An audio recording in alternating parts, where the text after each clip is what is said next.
What if I told you that feeling lost might actually mean you're finally paying attention?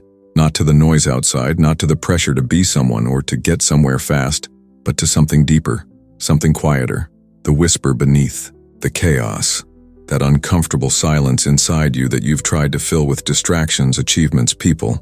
But it's still there, isn't it? I remember the exact moment I realized I was lost. It wasn't dramatic. There was no thunderstorm or emotional breakdown, just me sitting on the edge of my bed scrolling through my phone, switching apps like I was trying to escape my own skin. The room was dim, the same mess in the corner I'd been ignoring for weeks, half-finished plans, unopened books, and this weird pressure in my chest that I couldn't name. I had everything I thought I wanted, or at least everything I thought I needed to not feel this way.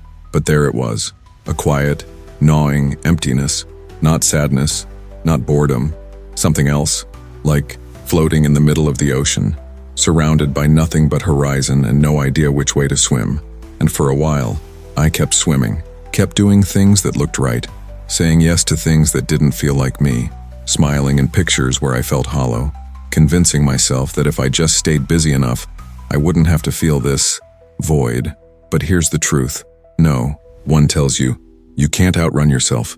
No matter how fast, how far, or how loud your life becomes, that quiet part of you, the one that knows something's off, it waits, patiently. I started asking questions I didn't have the courage to ask before. What if I'm chasing things I don't even want? What if the version of me I show the world is just a costume?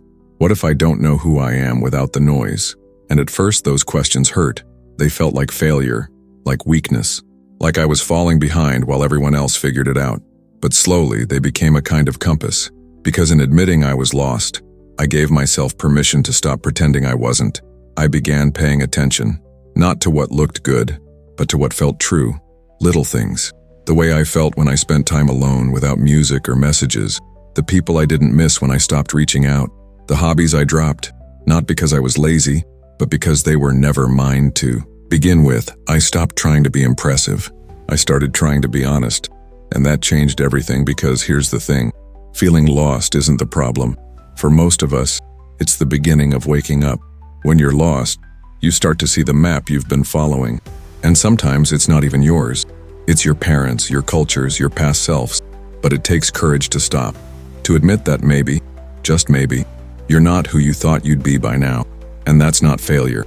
That's growth.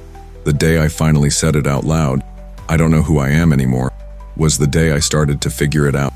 Not with a grand plan, not with a vision board or a 5-step formula, but with presence, with curiosity. I started walking without a destination, writing without a purpose, talking to myself like I was someone worth listening to. I forgave myself for the things I thought I should have done by now, for the time I thought I wasted, for the dreams I outgrew. I made peace with not knowing. And that peace, that's where clarity begins. Not in the noise of chasing some perfect version of your life, but in the quiet rebellion of sitting still and listening.